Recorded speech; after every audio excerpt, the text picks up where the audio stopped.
Hello, everybody. Welcome to the Dimes and Buckets podcast on the Weekly Armchair Sports Talk Network. We are here to talk about Game 2.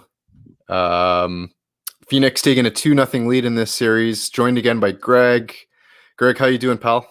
Yeah, not too bad. I've been out doing some cricket training today in the pouring rain, as it always is in Scotland. So I'm not too bad.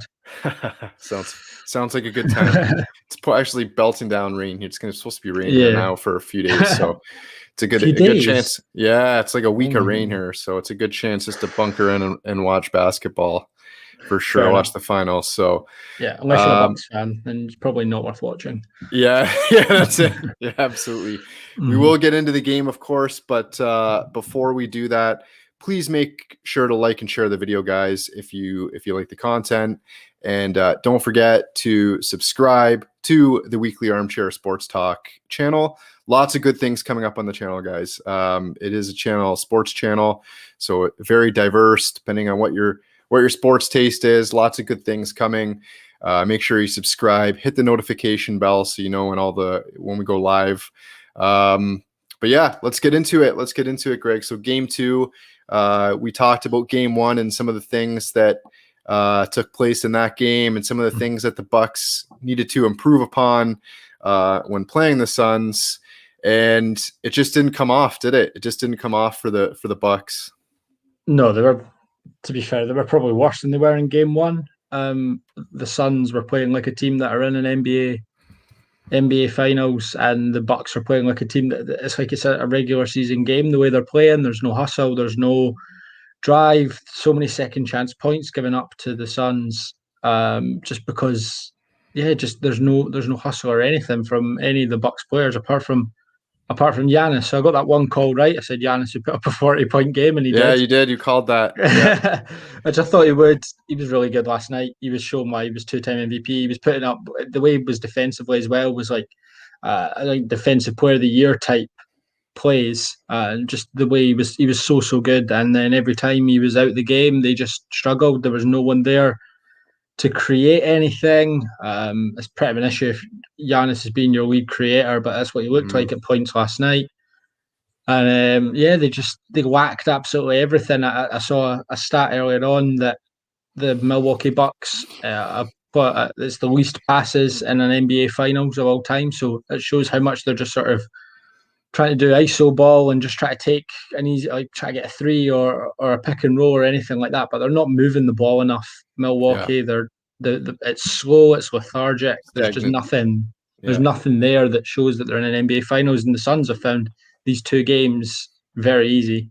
Yeah, absolutely. We'll get a couple of the comments here. Rach is in. Unfortunately, couldn't join us today, but sure she'll be back very soon. Afternoon, lads. Afternoon, Rach. Hope you're well. Reese, good afternoon, my good buds Tim, Greg, and OFC Rach in the chat. How you doing, Reese? And Reese back in again, saying I knew the Bucks would lose. They've certainly put themselves in a hole, and you touched on it there, Greg. So Giannis, 42 points on 15 of 22 shooting from the field, 68%. Monster night for him. Monster third quarter for him. Just didn't get enough support. I mean, we'll talk about defensively in a minute, but in terms of their offensive production, no secondary scoring. Chris Middleton, 31% from the field on 5 of 16 shooting, not nearly good enough in 41 minutes. He didn't get to the line either, did he? 11 He didn't get to the free throw line at all. No attempts. So, and one for six from 3-point land. So, not nearly good enough from him. Had a good game in Game 1, and it was just really the defense, I thought, that let them down in that game. But Drew Holiday as well, 17 points last night on 33% shooting, 7 of 21 from the field. So again, an inefficient. You're looking at 28 points for the two of them on 37 attempts. That's just possessions that you're burning. It's just not good enough. So Giannis, on the other hand, as we touched on, 42 points, 12 rebounds, 15 for 22, and very efficient, 68%. and got to the foul line 18 times, 61% from the line. Obviously, you want to see that improve, but Yeah, but it's better than what it could have been for Giannis, yeah, especially. Like 11 from 18, you'll take that, especially if he's putting up yeah, for 60% sure. from the field. Yeah, absolutely. Rach says, don't know where my landslide bucks went. Maybe next time. Yeah, I think we're all a bit surprised from these first two Yeah, games, to be honest. I mean, I didn't think that you touched on it a bit, how easy it's been for the Suns. I didn't think it would be this easy for them. And we'll get to their the box score for them and the line for them in a minute. yeah. But I think the Suns are going Clean to get a sweep. clean sweep. I don't think they're going to sweep. I got to be honest. I think Milwaukee will. I think Milwaukee will win Game 3. Yeah. But if the If they Suns, don't, if they don't, they're in trouble. And it's that old adage: you're not in trouble till you lose at home. If the Bucks lose Game 3, they're in a whole heap of trouble. If they yeah, win Game 3, I mean, you really got to take two, because I feel like even if Phoenix now will just be like, let's just go to Milwaukee and get a split. They go back to Phoenix up 3-1. The Bucks are still in trouble, but do you think if they're 3-0 down, Giannis just sits the last game out and just gets healthy? Like, there's no point, is no, there? no, no, no, no, At no. 3-0, Yeah, they'll. I mean, even when you're down, I mean, it's the NBA Finals, so and the Bucks are good enough. I still feel like the Bucks are good enough that even down 3-1, it's a massive mountain to climb, obviously, and the likelihood is that they're not going to pull that yeah, back. But you just take it one game at a time, don't you, and try to push forward. But let's get to this. Let's get to the Suns. yep, The Suns box score, and again, it really was the guard combo of Booker and Paul. yeah, Another monster night for them, 54 points. So again, almost half of the Suns' points.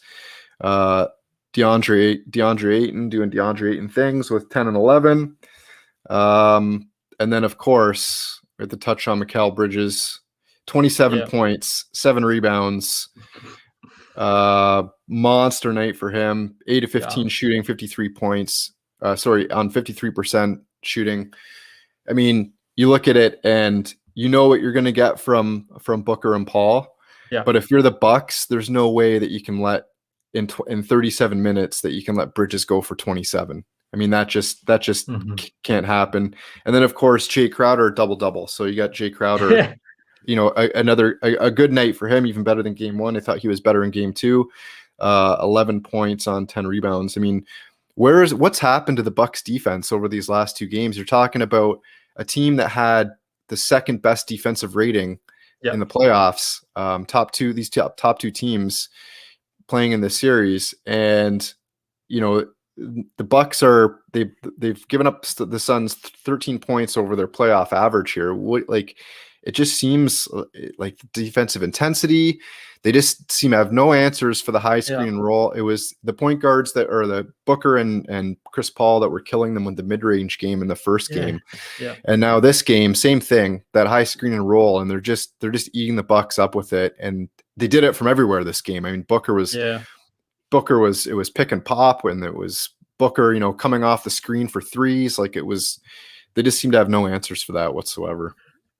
No, they didn't, and obviously, like, a lot of the time when the Bucks play poorly, it's when Giannis has poor games. But like the Bucks were poor last night, and Giannis was amazing defensively. He Mm-hmm. was brilliant. He was switching really well, which he doesn't always do. He can sometimes be quite slow to switch, but he Yeah. was switching really well. He switched 1 through 5 last night as well, which he never does. He Mm-hmm. never switches 1 through 5 very efficiently, but had to because no one else was doing it. And I don't know, the fit with him and Drew Holiday on the court just looks really weird. Mm-hmm. It's like they both, like, because Drew Holiday doesn't guard the perimeter No. greatly. So when Giannis switches, it's almost like Holiday is just not on his wavelength to go and to either go and press the ball or to drop back into the paint. It's really strange. Like, it makes you wonder why. Like, Giannis must have seen something before, obviously signing the Supermax to go. The teammate that I want for the next 5 years, the best Yeah. teammate I want is Chris Middleton. Like, Yeah.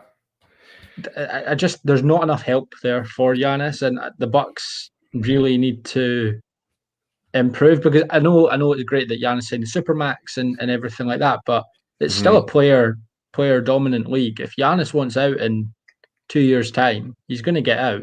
Yeah. We saw it with James Harden. We've seen it before.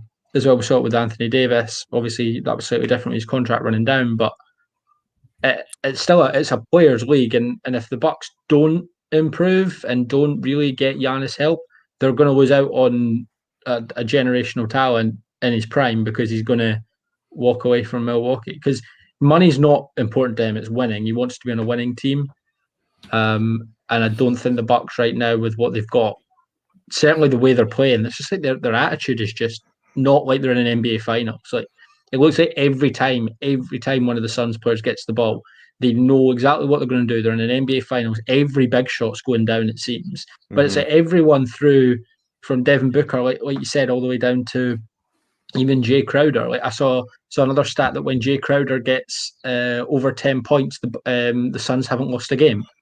Yeah, like that's crazy. It's just that secondary scoring, isn't it? Exactly, and it's something that they've got better scoring and better options and rotation through their bench unit than Milwaukee seem to have from their starting unit, and they're in serious trouble. Reached back in. I'm surprised how close the score was to my prediction. I said 127-100. Well, that's pretty close. Pretty close. Do you think there could be a mental block, the same mistakes we made, not able to anticipate the Suns' play? I still think Coach Bud's good enough. Yeah, I was just going to touch on that. I think personally, I mean, you knew coming into this series that the Suns are guard heavy. It's a guard driven league anyway, but you knew that the high screen and roll was going to be spreading the floor and 1-4 high screen. It was going to be the focal point of this series. I just don't think the Bucks have done a good enough job. I mean, the first game they switched everything. The second game, like you touched on, there was some switches, and then the guard would come over top of the screen sometimes and force the point guard, the guards of Phoenix, into the paint. Sometimes they go underneath and try to turn them into shooters. I just feel like, and I was listening to Tim Legler on NBA radio and kind of agree with what he was saying, was that I think the Bucks, there's nothing. Their big men just need to kind of stay at home on the screen and show a little bit. And when the guards turn the corner on those screens, just do a better job of forcing them out to pushing them out to the away from the middle of the floor out to the perimeter. And there was lots of times in game one where like the bigs of the Bucks would just, or whoever's man the screener was, the guy defending the screener, he would just retreat right into the key. You can't do that with guards of that elk and that quality. You've got to get up into them on those screens, and you've got to force them away from the basket and away from the middle of the floor where they can make plays. Definitely. So I don't know. So something's got to change, and I agree with you. I think that Coach Bud and the coaching staff, you question, are they doing a good enough job getting these players prepared in terms of what's coming? Like, what are they looking at in the film room? What are they doing in the practices? What is it that they're getting these players prepared for defensively, and what kind of defensive schemes are they implementing? So I think that's where the problem is. I'm not sure it's necessarily a mental thing. I think it's just maybe a lack of preparation by the coaches. I think Coach Bud relies a lot on Giannis will do it for him. Like, I think a lot of Coach Bud's tactics is, and if it doesn't work, give it to Giannis. And Giannis can be guarded out of a game, as anyone can. And he gets defended out of games often because he's that good that sometimes he can have games like last night where the Suns weren't as efficient as they were in game one as guarding him when it was like 4 bodies around him at all times. But Giannis went off last night and was absolutely brilliant. Every time he got the ball, it looked like he was going to score. Yeah, absolutely. And I think you and I touched on it on the review of game one, that I think we said at the end of that show that if Giannis does go for his 40 plus, if you take care of the other players, and I think a bit of what happened to Middleton and Holiday last night was a combo of the Bucks really closing down their airspace and getting into them to contest shots. We've seen Middleton make tough contested jumpers through the playoffs, but it's not a sustainable way to, you want shots that are in rhythm, off good ball rotation. So, the fact that the Suns were right into him, closing airspace and making him shoot contested shots. I thought it was a bit of both, but at the same time, like, you got to make shots, because there was opportunities where Holiday and Middleton had open looks, off-ball rotations, and they just didn't go down. But yeah, I think for me it starts on the defensive end for the Bucks for sure heading into game 3. I agree, but I still don't think Drew Holiday's they're good enough to be a prime creator in the playoffs, and especially in an NBA Finals. I don't think he does enough with the ball. Like we said, it's now the least passes played by any team in the NBA Finals, which is crazy. And I just don't think when Holiday gets the ball, maybe there's not enough options for him. Maybe the plays aren't good enough, but I don't think he runs the offense in the way that Giannis needs someone to do it. Because Giannis can't be the creator. He needs to be the one to sort of be there to finish. And then if the shot goes off, Giannis can be there for the second chance points as well, because he was trying to do everything last night. But watching it back, it seemed like the second chance points were where they really lost out. Yeah, for sure. Mm-hmm. Well, we head into game 3, so now we return to the series sort of shifts to Milwaukee. Yeah. How do you see game 3 shaking down, and what do you think? What do you think the Bucks? I mean, we kind of touched on what the Bucks need to improve in for sure. Yeah. On the defensive end of the floor, do you think the Bucks are able to make those adjustments and able to turn this series around? I don't know. I think they obviously have the team good enough, and if they get their defensive rotations right, and like you said, try and force the guards of the Suns away from the middle of the court, and force the sort of force the role players to put up threes. And if Miles Bridges goes 8 for 10 from the field, and 5 for 6 from 3, then okay, like you take that risk. Like you would rather take that risk in the fact that he might not have a hot hand than allow Booker and Paul to have sort of free reign of the court. But you got to give up something, don't you? Absolutely, you got to give up something, and you need to give up. You're better to let Mikal Bridges, have a game like he did last night, rather than leave like Paul and Booker open. But I think the Bucks have to win it. If the Bucks don't win it, it's definitely done. I wouldn't be surprised to see Giannis moved into the center for game 3, just to maybe help that rotation through 1 through 5. It also means that he's basically Drew Holiday doesn't have to watch out for where he's switching as often. So you could always put Lopez back into sort of a power forward role, and then you could put Giannis in the center. Because someone needs to stop. Like Ayton had 11 rebounds last night, but like you said in the first game, he was so dominant. Someone needs to challenge Ayton for his rebounds. But the Bucks have to win it. That's the real only change I can see. I can't see them giving someone like Pat Connaughton more minutes or anything like that. I think they'll stick with what got them there, and it'll just be a case of positional rotation rather than actual rotation from the depth players. Touched on Connaughton there too, just to give him mention from last night. 14 points and 17 rebounds in 33 minutes, an efficient 50% shooting, and then 4 for 9 from 3. So he had a pretty good night. He did. And on the touches that he got, but it's going to be interesting to see. We'll see what kind of adjustments the Bucks make heading into game 3. What's your prediction? I think Suns win. I think Suns win this one as well. Suns will win game 3.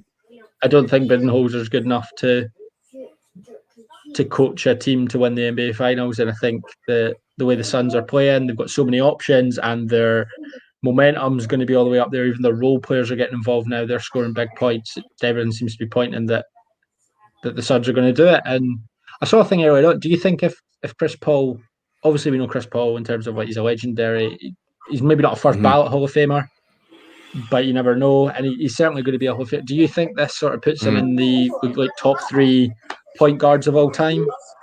He wins this ring, because it's the ring that he's been missing, isn't it?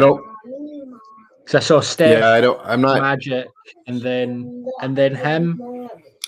Well, you still got John Stockton, who's the all-time leader in steals and assists. So Magic. I mean, you've got John Havlicek. Like, you've got so many tremendous options there. I'm not sure if it'll put him into the top 3, but it certainly elevates him in the status in terms of being able to get the chip, doesn't it?